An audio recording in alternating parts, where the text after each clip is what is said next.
Good day.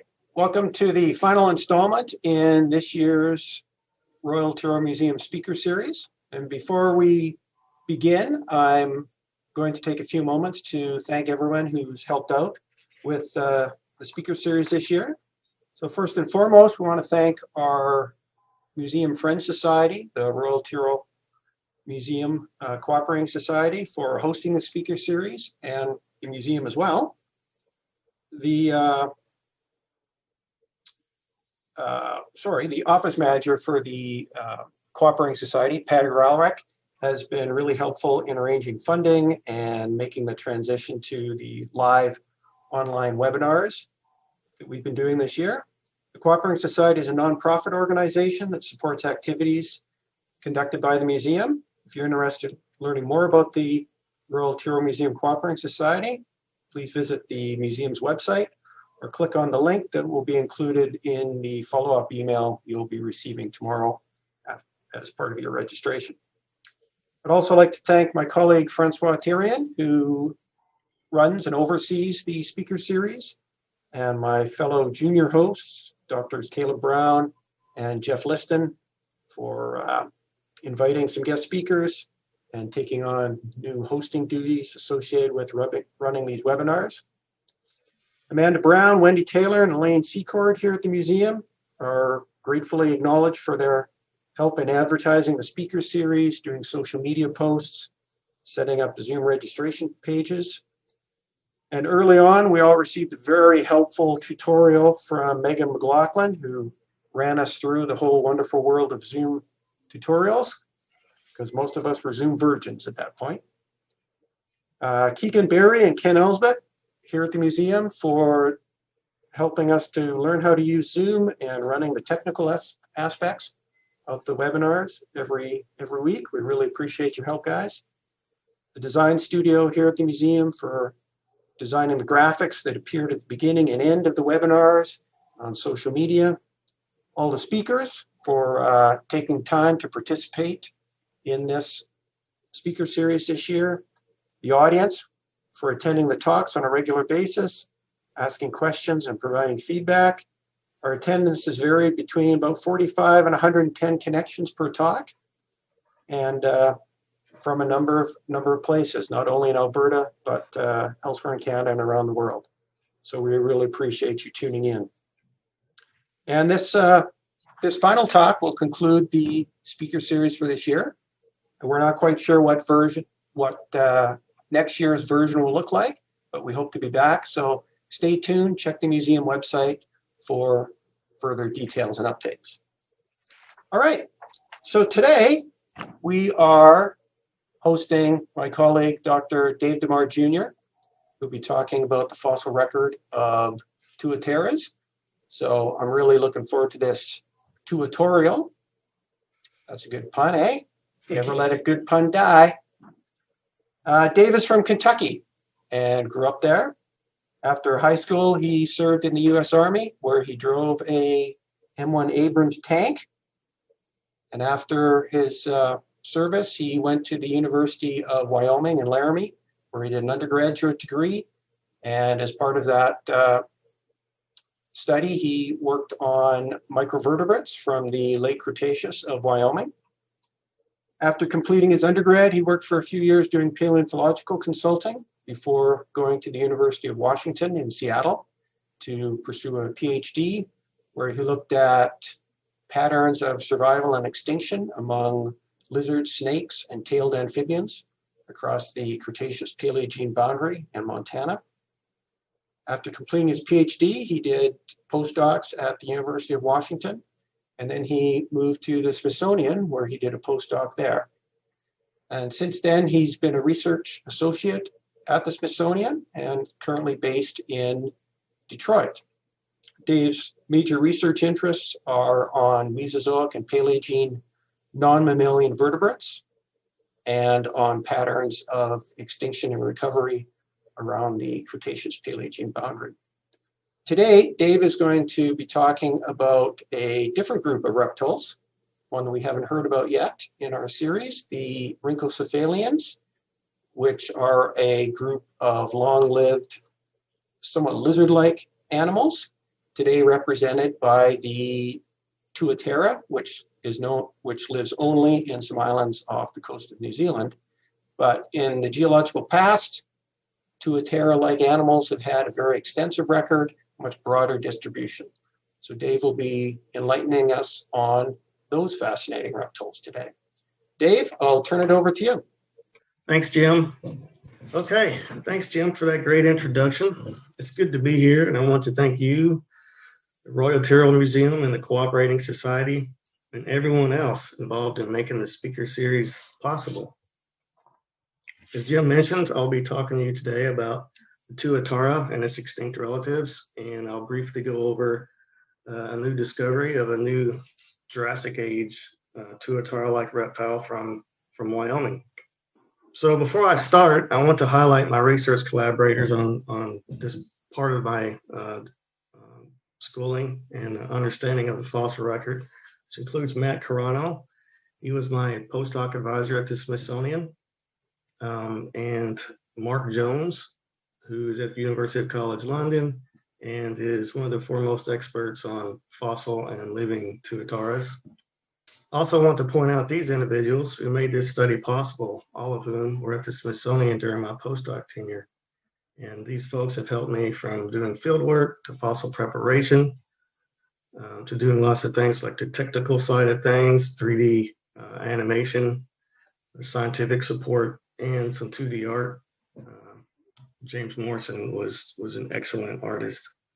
So today I will introduce you to the modern Tuatara and its fossil relatives. I'll start by presenting on the oldest known fossil Rhynchocephalian, and then we'll walk you through how the many fossil species differ in terms of morphology, body size, and diet. This will be followed up by an overview of the fossil record, starting with the oldest and working my way up to the youngest fossil Rhynchocephalians. Lastly, I'll introduce you to a new fossil species of Rhynchocephalian that Matt, Mark, and I are studying. So what is the Tuatara? Well, it's a lizard-like reptile, as Jim had mentioned, that lives only in New Zealand today. New Zealand is an island country southwest of Australia, as shown here in this red circle.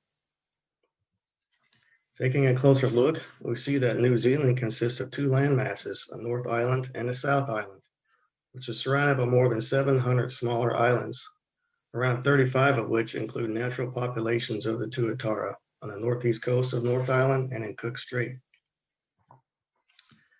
Here's an evolutionary tree diagram showing the relationships of the major vertebrate groups living today, including the Tuatara. As a reptile, the Tuatara is most closely related to the squamates, which includes lizards and snakes. Together, they constitute the lepidosaurs. Although the Tuatara is most closely related to lizards and snakes, their most recent common ancestor dates back to around 250 million years ago.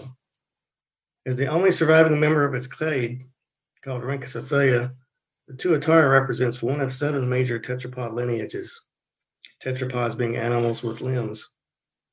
The others are the amphibians, mammals, crocodiles, birds, turtles, and the squamates. All these groups are relatively species rich, with most comprised of thousands of species. Here, these numbers represent the number of species per group. Thus, the extinction of the Tuatara would mean losing roughly 250 million years of evolutionary history in a single lineage. So the name Tuatara is a Maori name meaning peaks on the back, which can be seen on this individual to the right. The Maori are indigenous people of mainland New Zealand. The scientific name for the Tuatara is Sphenodon punctatus, with Sphenodon meaning wedge tooth, which will become apparent in some of the following slides. Male Tuatara can reach up to about 65 centimeters, or a little over 2 feet in length, and weigh as much as a kilogram or 2.2 pounds. Females are only about 2/3 the size of the males. Tuatara lives on land and are active mostly at night. They eat mostly insects and other invertebrates like snails and spiders. The largest males even eat small vertebrates like frogs, lizards, and young shorebirds, and are known to cannibalize small individuals of their own species. Another interesting fact about the Tuatara is its longevity. It can live as long as humans do today, with the oldest known captive individual named Henry and seen here, being over 110 years old. While individuals have shorter lifespans, they can still live up to around 80 years. Among modern tetrapods, the skull of the Tuatara is quite unique. One thing you'll notice is the presence of a complete lower temporal bar, which closes off the lower temporal fenestra, or opening on the side of the skull behind the orbit or eye. This condition represents the primitive diapsic condition, and was once used in the past to infer that the Tuatara had changed very little since the days of the dinosaurs. However, as you will see, the lower temporal bar in the Tuatara represents an evolutionary reversal and does not represent the original primitive condition. The Tuatara also has enlarged incisor-like teeth in the premaxilla, or the bone that's just below the nose. The name Rhynchocephalia actually means beakhead in Greek. The roof of the mouth also has a large row of teeth on the palatine bone that extend parallel to the upper jaw teeth. Finally, the Tuatara lacks a splenial bone on the inside of the lower jaw. The splenial is present in lizards and snakes. The Tuatara has a specialized feeding mechanism in teeth. In the lower jaw, most of the teeth are conical or pyramid-shaped with front blades or flanges. On the skull, there is a parallel row of stout-bladed or flanged teeth on the maxilla and palatine bone. Here in this illustration, the black arrow points to a flange on the back of a maxillary tooth, as seen in side view, and from looking down on top of the tooth. The parallel lines represent tooth wear from grinding against the lower jaw teeth and bone. Here, the top left images are of a 3D model and a CT scan slice of a Tuatara skull. The dashed white line marks where the cross-section is positioned along the length of the skull. The CT slice and this cartoon version demonstrate how the lower jaw bites between the upper rows of teeth. When the mouth is opened, as seen in the upper right cartoon, the lower jaw slides backward on its elongate jaw joint. After the jaw closes to hold on to or impale its food, the lower jaw then slides forward to slice and tear its food apart. The food is sheared between the front flanges on the lower jaw teeth and the back flanges on the upper tooth rows, which work like a serrated knife. The Tuatara also has 3 types of teeth that develop over time. The hatchling teeth are present when the Tuatara hatches from its eggs. These teeth alternate in size, as seen here in the lower jaw of this early hatchling. As the animal grows, successional teeth, including the caniniform tooth anteriorly, replace some of the front hatchling teeth, and several additional teeth are added to the back of the jaw. As the animal continues to grow, only additional teeth are added to the back of the jaw, and the front teeth begin to wear down as they are not replaced. In extreme cases like this specimen here, most of the teeth, including the additionals, have been worn down to the bone. So now that you are familiar with the Tuatara, let's talk about its fossil record. Unlike the modern distributions of the Tuatara, which are restricted to 35 small islands, the fossil record shows that they broadly occurred across the North and South Islands of New Zealand. The red dots represent Holocene records that are no older than 12,000 years old. Fossils reliably attributed to the Tuatara date back only to about 30,000 years ago during the late Pleistocene. The oldest fossil rhynchocephalians from New Zealand are much older and are about 19 to 16 million years old from the early Miocene. These fossils likely represent the ancestral populations that gave rise to the modern Tuatara, given their similar tooth and jaw structures. So now let's look deeper in time to reveal the origin of Rhynchocephalia and begin filling in the Rhynchocephalian tree of life. Based on molecular and morphological data in the fossil record, the Pitosauria, which again includes Tuatara, lizards, and snakes, originated and diverged from each other sometime around the Permo-Triassic boundary at about 252 million years ago. This date is marked here by the red star above the geologic timescale at the bottom. In this timescale, the oldest dates are at the left and the youngest are at the extreme right in yellow. The oldest fossils of Rhynchocephalia date back to the Middle Triassic of Germany, around 238 to 240 million years ago. This critter is very similar to Diffidontosaurus, which is one of the basal-most Rhynchocephalians known. A slightly older squamate called Megacarella from Italy is also from the Middle Triassic. It's about 2 million years older at 242 million years. Thus, given the sister relationships of Rhynchocephalia and Squamata, and using their oldest fossils as a minimum estimate of origination, we can see that their last common ancestor necessarily had to have originated before their oldest fossils at 242 million years ago, and sometime during the early Triassic or Permian. If they originated during the Permian, then they would have survived the largest mass extinction known to occur, the Promo-Triassic mass extinction, with the Rhynchocephalians being the predominant lepidosaur for the next roughly 107 million years to the end of the Jurassic period, as indicated by this black star. As seen here, the Rhynchocephalia, along the blue branches of this tree, were diverse during the age of dinosaurs, which includes the Triassic, Jurassic, and Cretaceous periods.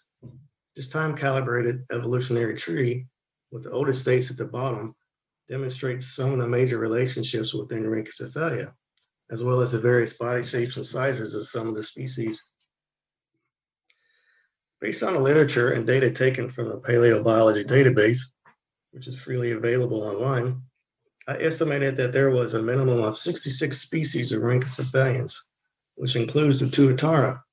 However, many more were likely around based on scrappy jaws and bones that are distinct from known species but are too incomplete to warrant naming a new taxon. The skull of the Tuatara and its extinct relatives are quite different from one another, with the colors representing some of the major groups of the Rhynchocephalians. For this talk, I will use these groups, or clade names, loosely, as the evolutionary relationships of the species within them often change based on new fossils and anatomical data, and how these data are used in determining those relationships.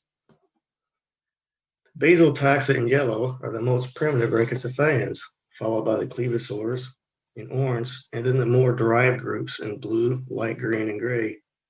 Although not shown here, members of the Saphiosaur clade will be shown in purple, and those with uncertain relationships will be in green.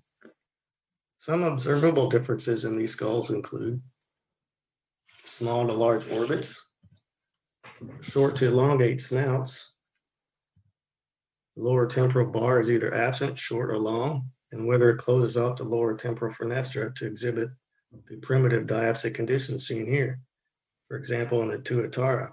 But as you can see, some of the more basal taxa lack that complete lower temporal bar, which means the Tuatara had to re-evolve that feature. And whether the premaxilla had a large incisor tooth. Body size also varies significantly among the individual species, as exemplified by these skull drawings that are scaled to one another. The largest and possibly heaviest Rhynchocephalian was Sphenodon, which is an order of magnitude larger than some of the smallest species, such as Diffidontosaurus. Here's another way of looking at body size variation based on total body length estimates. The shortest were around 10 centimeters in length, whereas the longest were up to 150 centimeters or 1.5 meters, as in Pleurosaurus.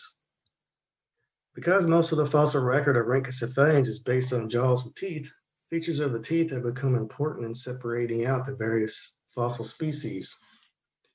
There are two major types of tooth implantation and three combinations of the two in most Rhynchocephalians. In the most primitive taxon, Gephyrosaurus, it has the pleurodont mode of tooth implantation, wherein, as seen in this cartoon in the upper left, the teeth are placed on the tongue side of the jawbone and attached on top of a shelf and against a wall on the cheek side of the bone. This tooth attachment occurs in the front and the back of the jaw. To help illustrate this, I have put red and blue lines to represent cross sections to the front and back regions of the jaw and teeth. The red and blue boxes to the right demonstrate what the cross section would look like. In a slightly more derived taxon, Diffidontosaurus, the teeth in the front of the jaw are pleurodont, but in the back of the jaw they are attached to the top. This back type of tooth attachment is called acrodonty. In most other Rhynchocephalians, including the Tuatara, both the front and back of the jaw have acrodont teeth. Some rare differences in tooth attachment and growth occur, and in Sphenodon on the left, the teeth are set deep into the jaw and at an angle to form an oblique tooth plate. Unlike in most Rhynchocephalians, Sphenodon might have continuously growing teeth, because there's no evidence of reduction in tooth size due to constant wear from feeding. As you might recall in Tuatara, for example, the front teeth are usually worn away in older individuals. In Rhynchosaurus, the dentition is composed of extensive tooth plates formed by many fused small pencil-like teeth that lack tooth enamel. These tooth plates might have expressed continuous growth as well, based on their similar structure to the ever-growing tooth plates in ratfishes and lungfish. In general, the teeth of rhynchocephalians are cone-shaped. Sorry, let's skip that one.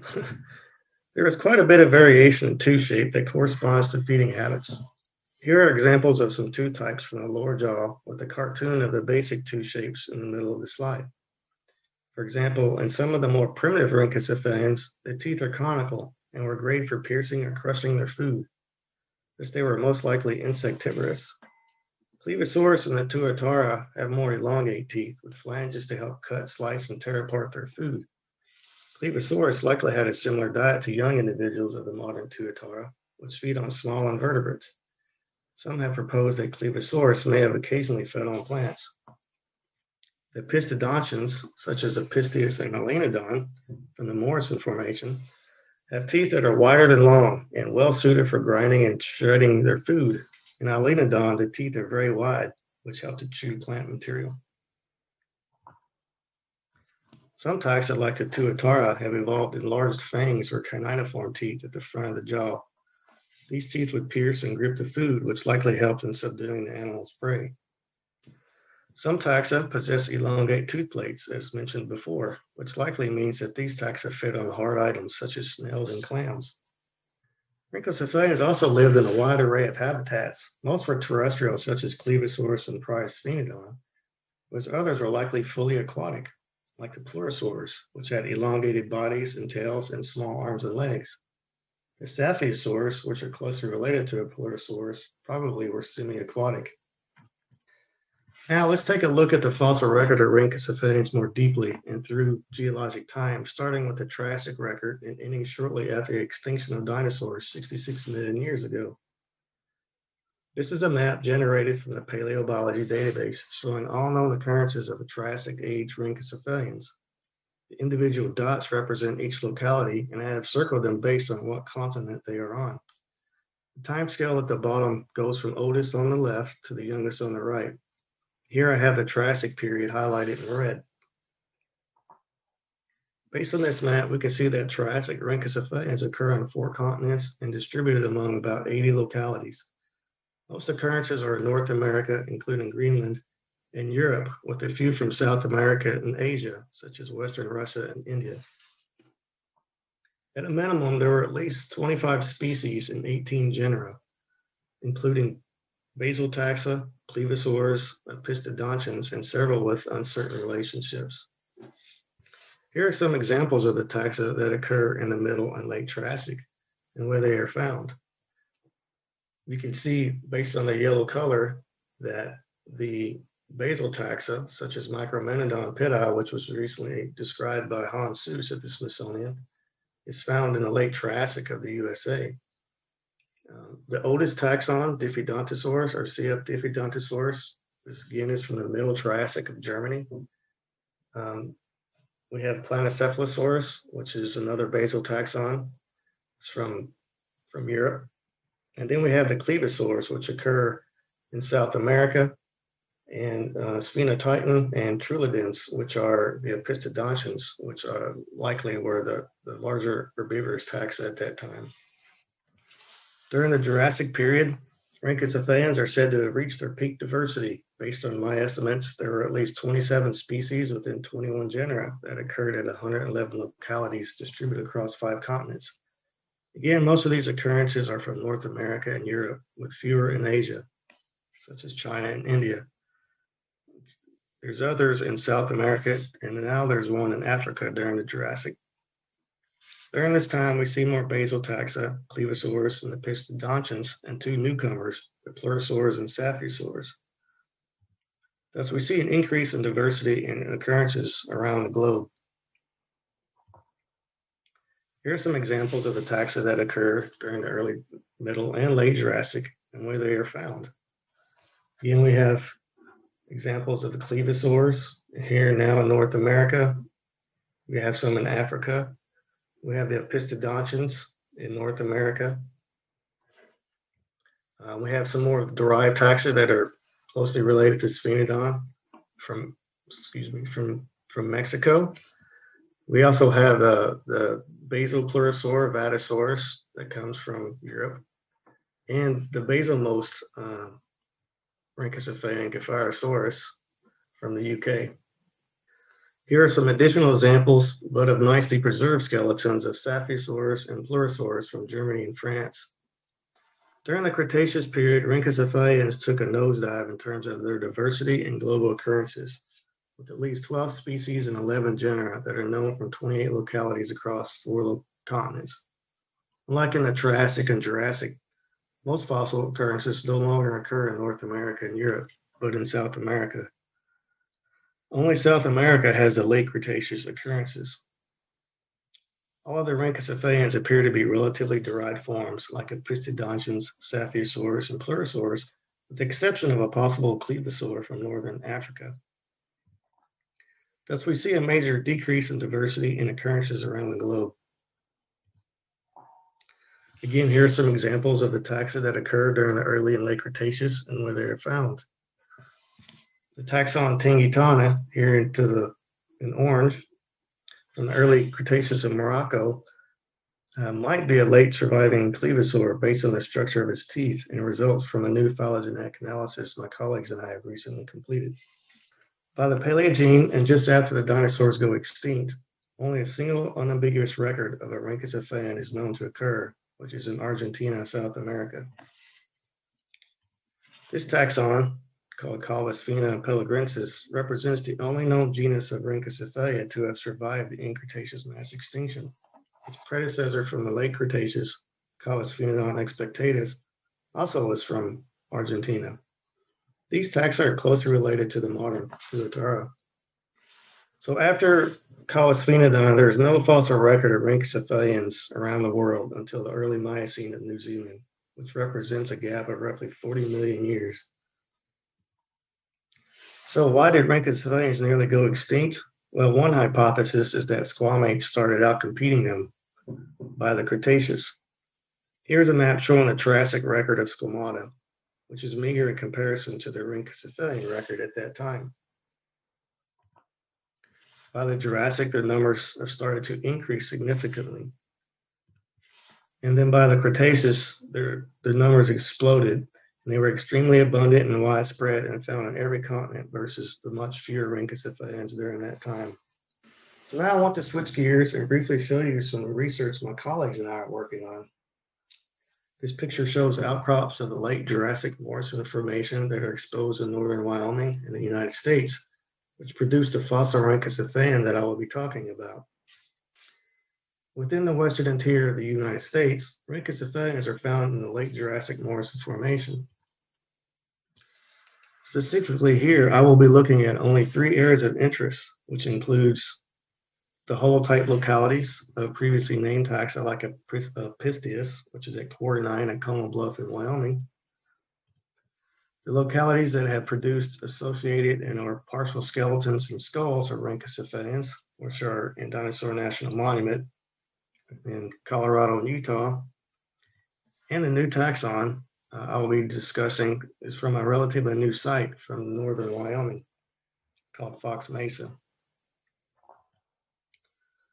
Although the Morrison has many fossils of Rhynchocephalians, much of this record is based on incomplete specimens like these isolated dentaries of the type specimens of Pistius rares and Theroteris antiquus from 49, which were among the first Rhynchocephalians to be described from the fossil record, and certainly the oldest from North America. These taxa differ in size, robustness, tooth morphology, and in the presence or absence of the canoniform tooth and how many there were. However, this limited material has made it difficult to assess their full morphology, phylogenetic relationships, and in some cases, their validity as distinct species. Subsequent attributions of partial skulls and postcrania from the Morrison to Pistius outside the type locality in Wyoming remain questionable given the fragmentary nature of the type specimens. Here's another example of a complete skull attributed to Pistius from Dinosaur National Monument that has yet to be described. Although it looks very similar to a Pistius, there are a lot of features that need to be explored and compared more discreetly with the type specimens of the Pistius. So here's the fossil Rhynchocephalian that I've been working on for a couple of years at the Smithsonian with Matt and Mark. And the specimen, as you can see, is fairly complete.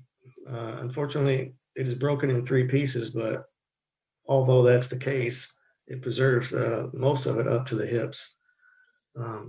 We can see that it has the anterior region of the skull, which is separated away from the main block, the right hand, which also has separated from the main block, and the majority of the rest of the skeleton. Peter Crawler at the Smithsonian found this specimen in 2010 and represents one of the most complete known from the Morrison Formation. Because of this completeness of this specimen, we'll learn a lot more about its anatomy, including key morphological features that might help place it in a phylogeny. And the specimen is very small and can fit into the palm of your hand, as you can see here. It's about 8.5 centimeters from the tip of the snout to the hip region, and it probably was around 18 centimeters in total body length. Based on these lower jaws, here's how it compares to some of the other Morrison Rhynchocephalians, such as the Pistius and Theroteris. As you can see, it is similar in size to Theroteris, but much smaller than the Pistius, and even much smaller than Sphenodon, the other opisthodontian from the Morrison Formation. Here's a skeleton in top view. As you can see, it is nearly complete up to the hips, minus about 3 or 4 back vertebrae. Excuse me, 2 or 3 back vertebrae. And the hand is nicely preserved.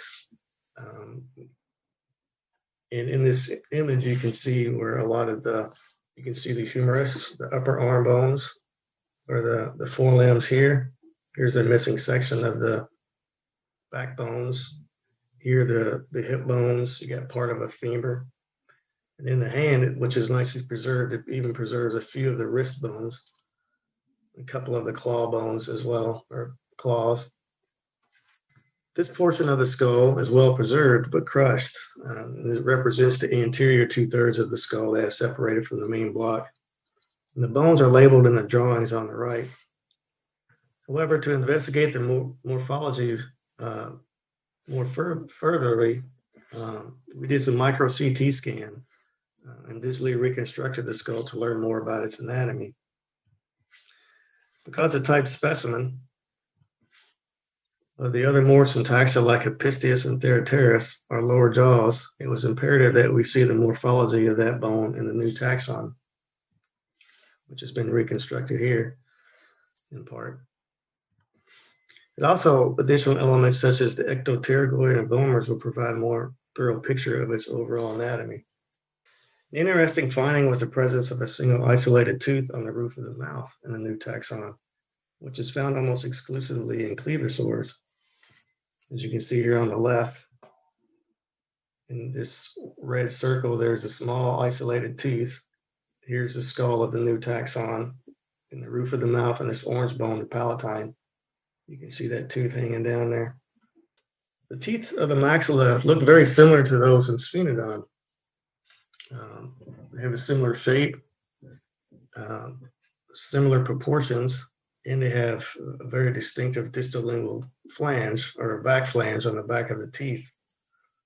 Looking at the jaws in ventral view, upper jaws in ventral view, you can see that there's a lot of wear fastening, or a lot of wear from occlusion with the lower jaws. This suggests that this new taxon had a very similar feeding strategy that the modern day Sphenodon does. This taxon also has regionalization of the dentary teeth, meaning that it has successional, hatchling, and additional acrodont teeth. The pyramid-shaped teeth and Sphenodon-like wear facets suggest some pearl jaw movement, where the pearl jaw movement is like in the Tuatara, where the lower jaw slides forward after it closes. to help shear the food. The wear facets at the front of the dentary seem to suggest that the premaxilla had at least one or two prominent teeth. Dentary teeth especially resemble those of Sphenodon, but are slightly wider labiolingually from side to side. The symphysis is very similar in medial view.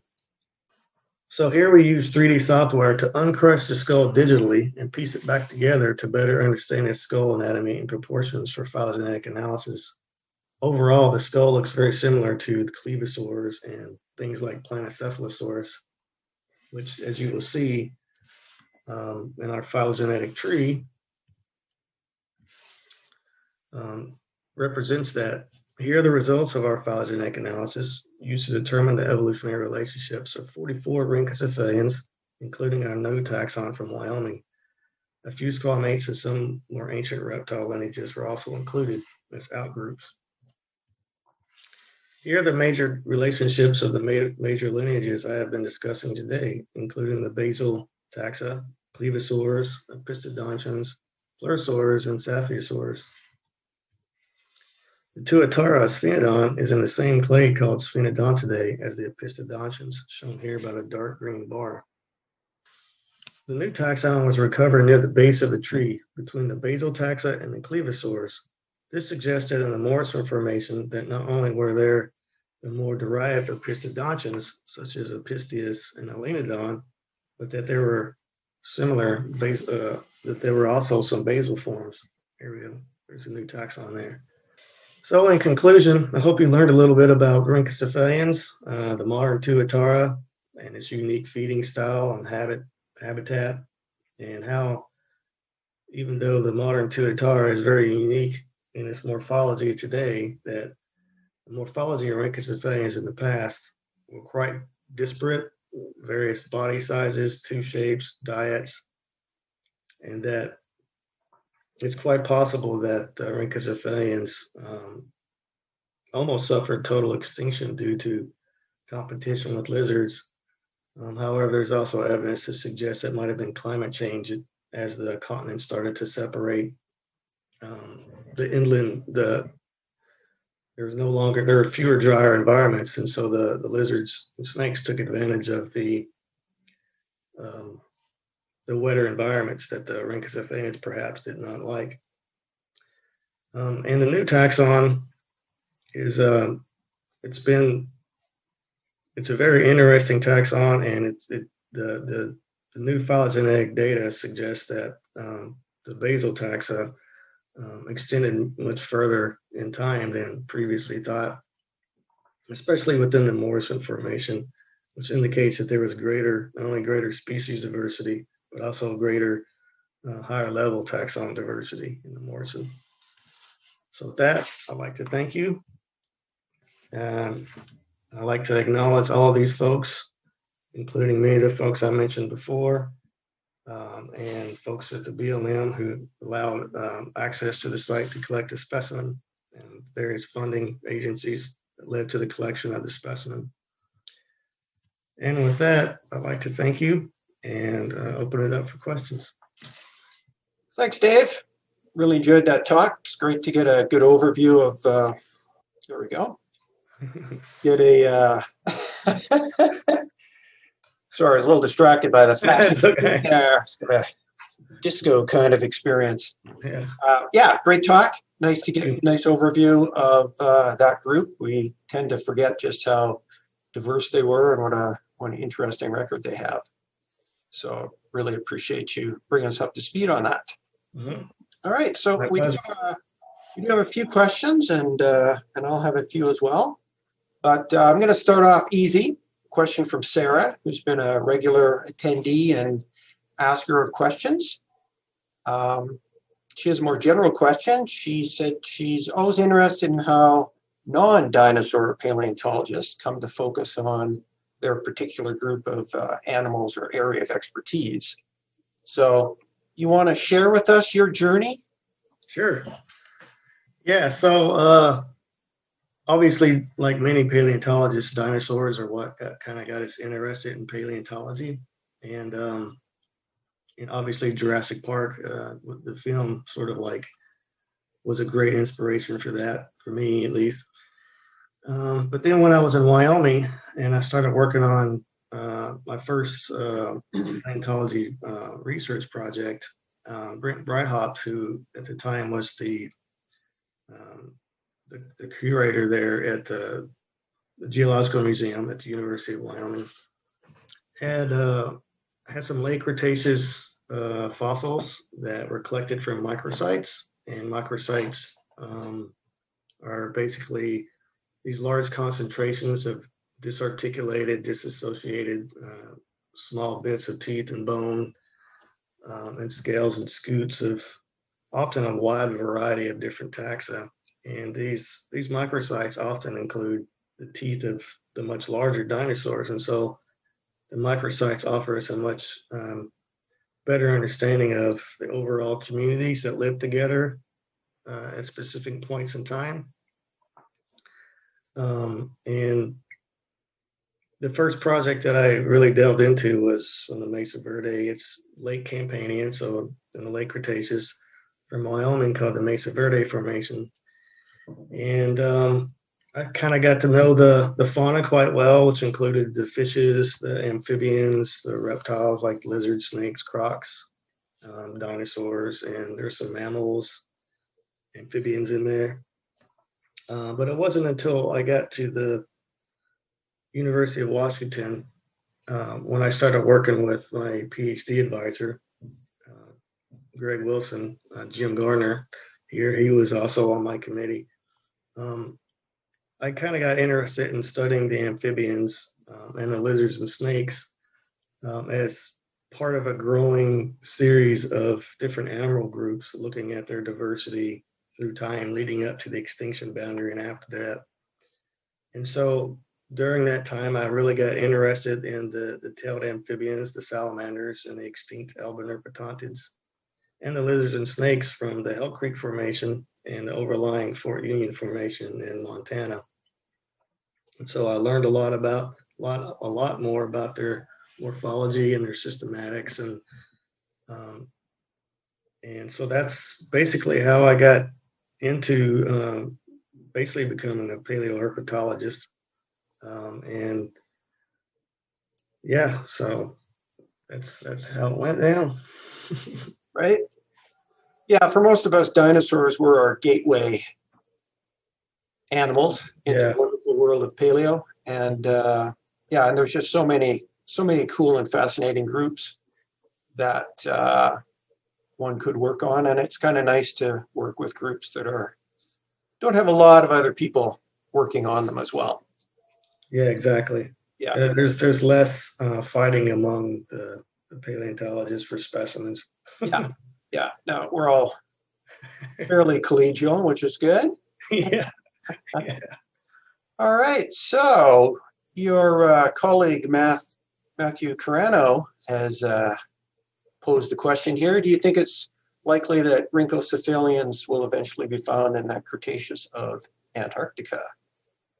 Yeah, that's a good question. I know that there are records I believe that there are records of terrestrial squamates in Antarctica, although those records may be mosasaurs. But if there are the terrestrial records of lizards there, then, since they're in South America, they're in the late Cretaceous. I don't see why they wouldn't be there unless the lizards were sort of like not letting them come down to Antarctica. But I suppose we got to melt a lot more ice before we can really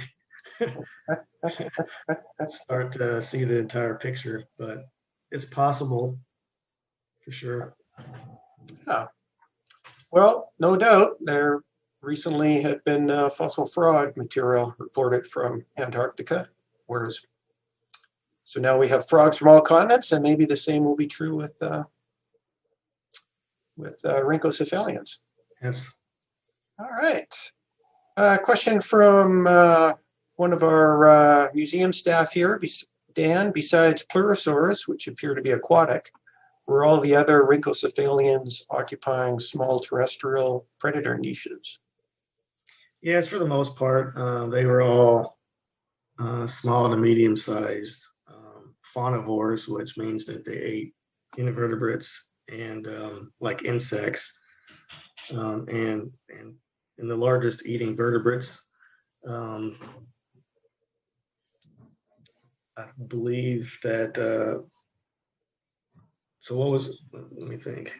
Yeah, and there are some that actually are believed to have been semi-aquatic too. So like Vatasaurus, that's from Solnhofen, which is where Archaeopteryx is from. It has many features in common with the pleurosaurs, but its body size or body form is more similar to the terrestrial forms, and so it sort of represents sort of a lineage or a body form that eventually evolved into Paleopleurosaurus, which was more aquatic, had more elongate limbs, or excuse me, elongate body and tail and short limbs. And then you get to the extreme with the pleurosaurs. And so there definitely was, they were mostly terrestrial. Some are very, very small, like I said, around 15 centimeters total body length, up to the largest terrestrial ones, which are about a meter long, probably Sphenodon down in South America. And the largest ones are typically the herbivores. They had the really broad teeth that they used to grind their food. And so I guess the short end of the story is that most of them were terrestrial. But given the wide range in body sizes and tooth structures, they probably occupied different niches on the terrestrial landscape, some being the small insectivores and some being the larger herbivores. So, good. Well, that leads nicely into a question from our postdoc Femke, who asks, with all those diverse tooth morphotypes, has anyone done a study of feeding gills or microwear? My colleague Mark Jones, he's done a lot of work looking at the feeding mechanism in the modern Tuatara, and how that feeding mechanism is really a great way for tearing up its food.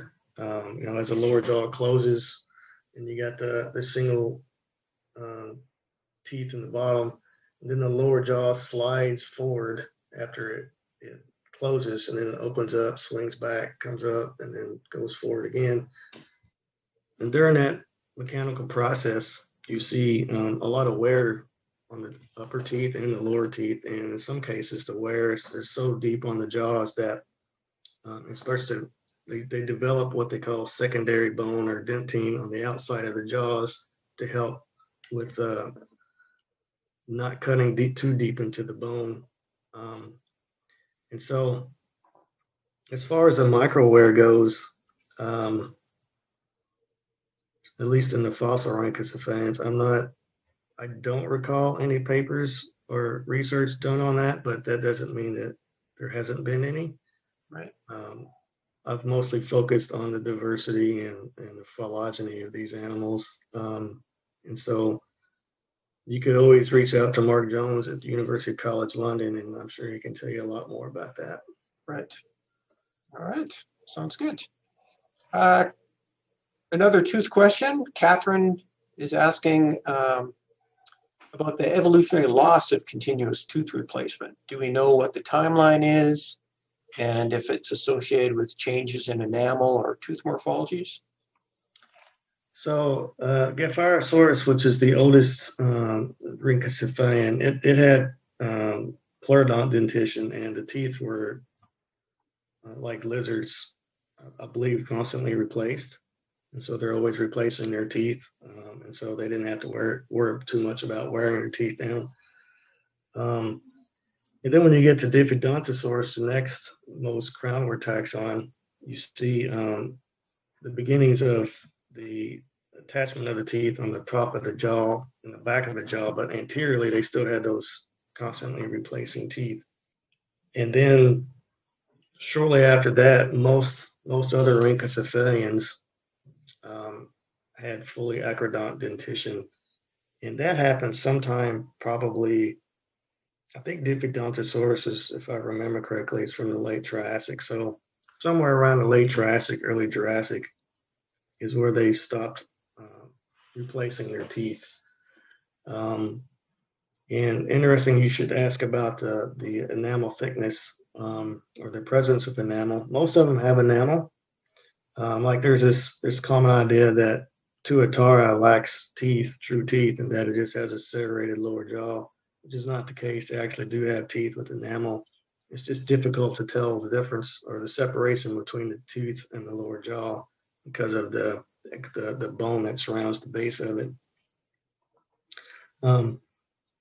And Mark Jones, again, he's been doing a lot of work looking at enamel thickness in these reptiles, and the thickest enamel happens in the opisthodontians, or the large herbivorous ones, like Phenodon from the Morrison, and then like Price Sphenodon, which occurs down in South America. And as far as I know, the only taxon that does not have tooth enamel is the Oenosaurus, which has that large tooth plate and little tiny tubules that all form together. And I believe, if I remember correctly, that was either late Jurassic or early Cretaceous was when that thing was around. So, but again, most had enamel, and the lack of tooth replacement occurred sometime around the Jurassic boundary. Couple more teeth questions for you. Robert is asking whether the changes in teeth and teeth function in the group might have contributed to the decline of the group through the latter part of the Mesozoic and into the Cenozoic. I would say probably not, because, well, perhaps, maybe they were so specialized in their feeding apparatus that at least some of the more derived taxa that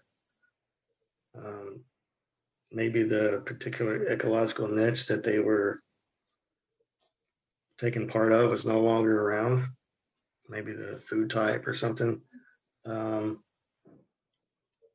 That's a good question. I mean, most squamates, lizards and snakes, and amphisbaenians, they continue to replace their teeth, and most of their teeth are sort of conical, although some have, like the herbivorous iguanas, have like leaf-shaped teeth. And then like the varanids and snakes have the pointed recurved teeth. But squamates never, well, I can't say never, they typically don't have teeth, the specialized feeding mechanisms that you see in the Sphenodontians. And so whether or not that relates to their extinction or near extinction, it's difficult to say. It is interesting that you see almost no record of them, even in the Cretaceous, with only about 12 species known that has been described, at least, and only a few latest Cretaceous forms, and then just a single one across the KT boundary. And so, at least perhaps within that one lineage, Sphenodon, that survived the Cretaceous mass extinction, whatever it was doing pretty well down in South America, which the teeth are somewhat similar to what we see in modern day Sphenodon. All right, Darren here at the museum was interested in seeing that the posterior teeth in the mandibles are often angled or slanted forwards, which is different than in many vertebrates where they're angled backwards a little bit, and was interested if you could talk a little bit about that. I think you touched on it briefly, but you could. Yeah, I think he's expand on that. Yeah, I think he was referring to the pyramid-shaped teeth. Right. So the pyramid-shaped teeth, like in Sphenodon, they the top of the tooth is positioned towards the front of the tooth, and extending down on both the inside and outside of the tooth are these ridges or crests that, when they slide between the upper and lower jaws, they slide between the posterior phalanges on the palatine teeth and the maxillary teeth. And with that sort of combination of the two, it allows for really great shearing and tearing and slicing of its prey. And so I'd say that that specific tooth type was evolved in combination with lengthening of the articular or the jaw joint, which helped with the parole jaw motion where the lower jaw slides forward.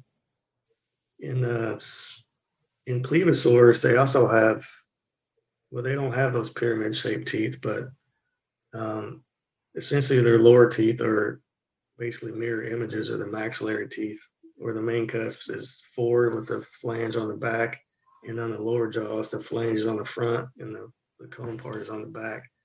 And they also have really elongated flanges that helps to shear their food. But I assume that, that tooth structure, the pyramid-shaped teeth, is related to exactly, it's the way it feeds. Jia, who presented a few weeks ago on Mesozoic salamanders from China, was wondering about if there's any notable differences in the palatal region across taxa and how those might relate to different ecological types and the way that they might process their food. Yeah, that's a good question. There is quite a bit of variation in the palate region.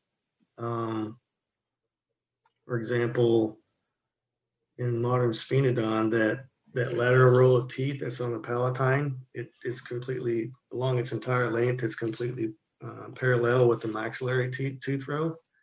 But in things like clevosaurs, only the anterior part of that tooth row is parallel, and the more posterior teeth start to turn more towards the middle of the palate. So they turn medially, I guess you could say. And so generally the taxa that have sort of that morphology where the teeth of the palatine don't run along their entire length with the maxillary teeth, they generally don't have parole jaw motion, which means that they basically just have straight orthic jaw motion. I believe that's what orthal jaw motion, where the jaws just snap shut and they don't do the jaw doesn't do any sliding.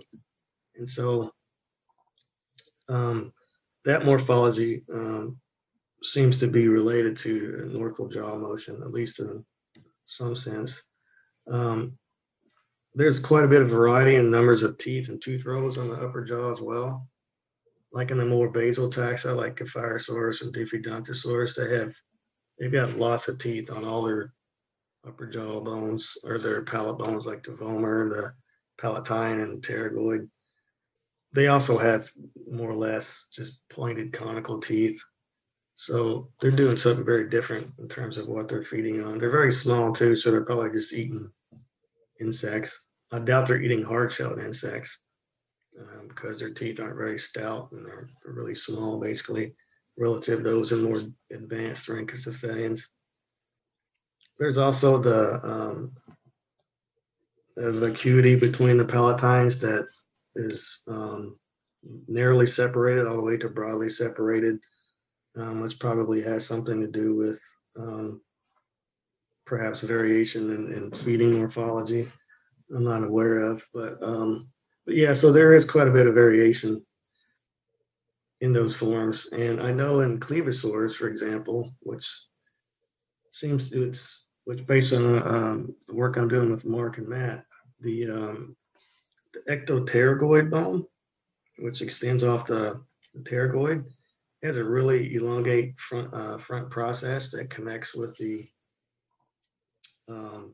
back of the lateral process of the palatine and excludes the maxilla from the internal fenestra there. And that probably helped in providing a very robust and stout skull so that it can do more heavy shearing and biting of things. So yeah, I'd say that there is quite a bit of morphology that's represented in how it and what it eats. Right. Yeah. Not surprising, considering how diverse those skulls are. Yeah, exactly. Yeah. All right, ask just a technical question here from Robert, was interested in the software you used for processing your CT images, and he's wondering about Blender. Have you used that? I've never used Blender, although I know of people who have. I mainly use 3D Slicer, which is a free software program you can download online, and it's got lots of tutorials and videos to help you learn how to operate it. Just like any 3D program, it has its various pluses and negatives to it. But the original scans of the skull were segmented in Mimics, which is an expensive program to buy. So that's why I use personally the 3D Slicer. And I should call out Dominic White, who was at the Smithsonian at the time, who did all of the 3D segmentation.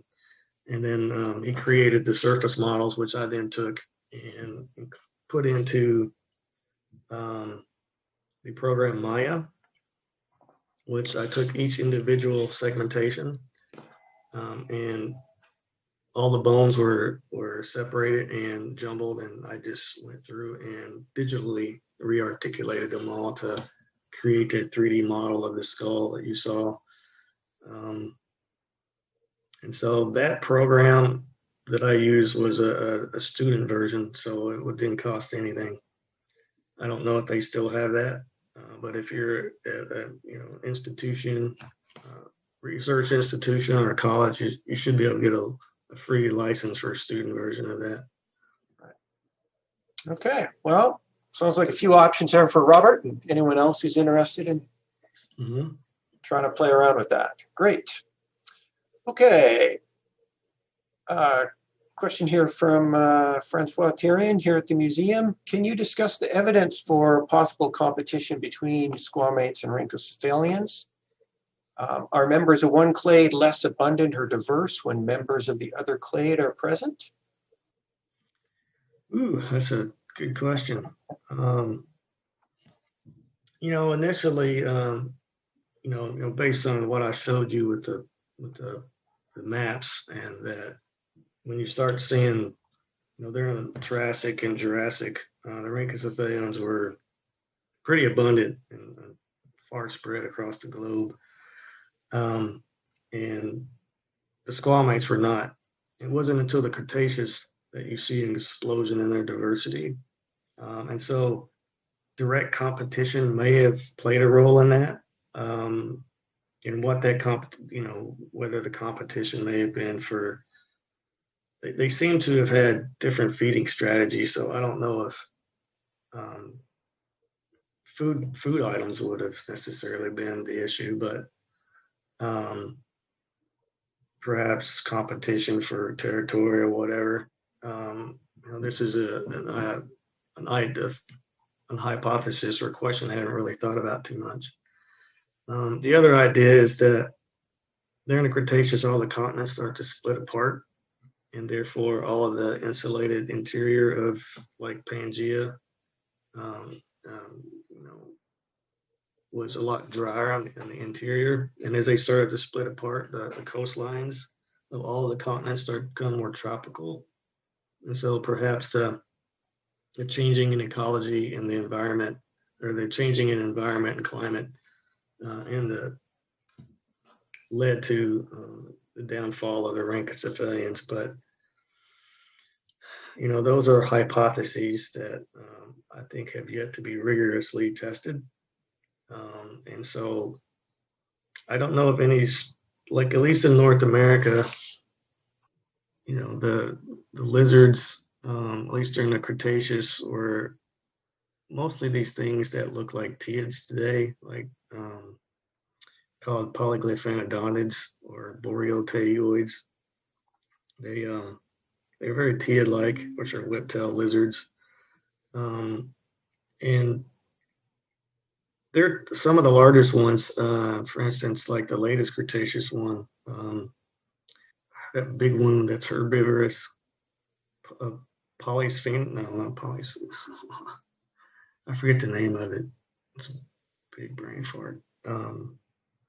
Anyway, that animal got so big, it was probably upwards of a meter long too, and it was herbivorous, and so maybe taxa and that clade may have started taking over some of the herbivorous clades, herbivorous niches that some of the larger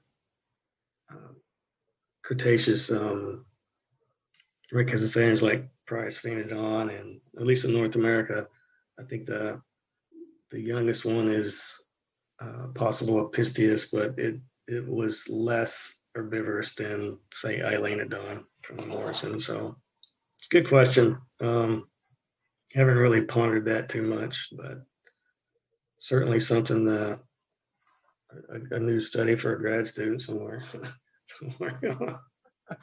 I'll bet off on a grad student.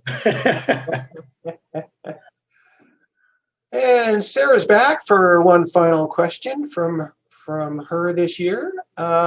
Interested in the lifespan of individuals. We know that the modern Tuatara can be quite long-lived. Is there any information on longevity in fossil rhynchocephalians? I would say absolute longevity, like whether or not this fossil is, represents a 10-year-old individual. I don't think there's been anything done to that level of detail. Right. I know that you can get a relative age, or based on how well ossified some of the bones are, like in the limbs and the skull, the sutures in the skull, and features like that they can use to say, well, whether or not the individual is an immature or mature individual. A lot of folks who study rhynchocephalians, they use the degree of tooth wear to suggest how relatively old the individual is, because since they don't replace their teeth, over time they start to wear down the ones in the front. And the most backward teeth are essentially not worn because they're the most recent ones to erupt or grow on the top of the jaw. So, based on the relative tooth wear, you can get a relative, like this specimen versus this specimen. Well, this one has more tooth wear than this one, so therefore, if it's bigger and has more tooth wear, it's probably relatively older individual of this species, of this individual.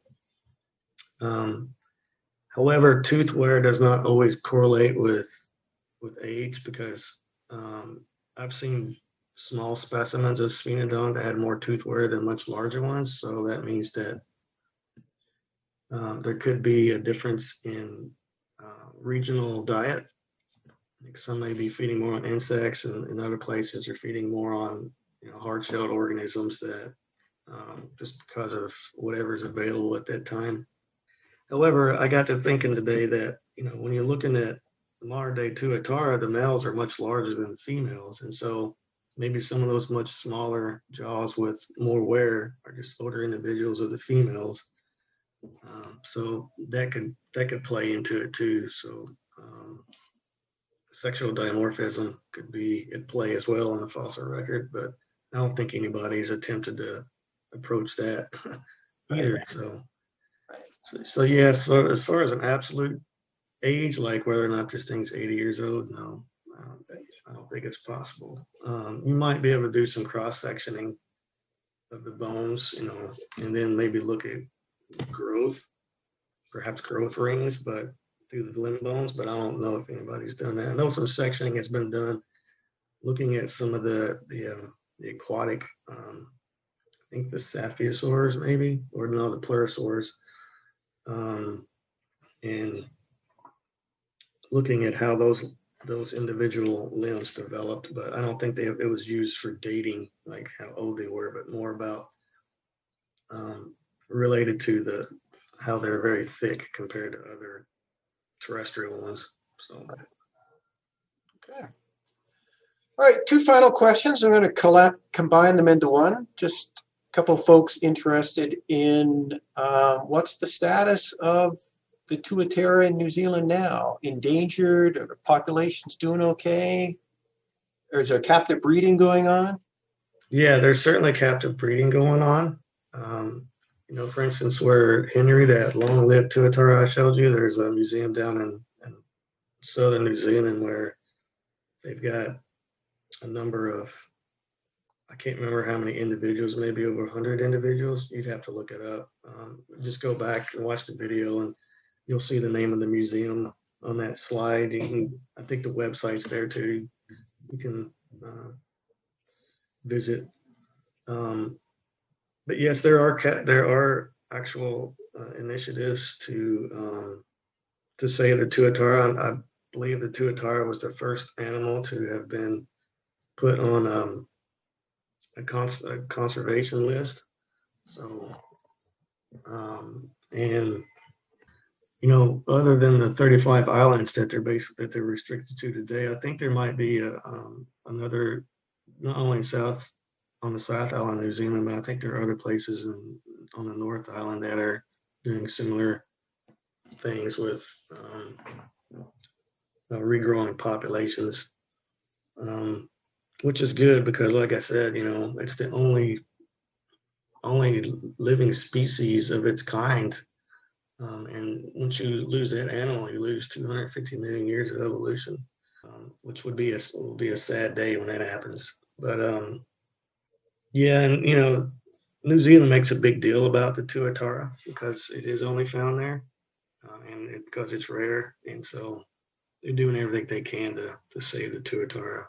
Right. So, and I think, I can't be 100% sure. I think I glossed over this online, but I don't think they're endangered because of these programs. But that doesn't mean that we still shouldn't worry about their extinction. So, Sure. Especially with climate change and maybe the islands being, covered in water in the next 50 to 100 years. Well, anytime there's small restricted populations, they deserve some extra care and attention. Exactly. Yeah. Okay. Well, that concludes our questions today. So thanks, Dave, for your great talk. And hoping when things settle down, we can bring you up and we can resume some of our long deferred projects. Looking forward to it. Yeah. And thank everyone who's still hanging in here to the end of this final talk in our speaker series. Thanks again for participating. And a reminder to periodically check in museum website to see what the plan is for the 2022 version of the Royal Tyrrell Museum Speaker Series. So thanks, everyone. Keep well, stay safe, and we will see you next year. Bye. See ya.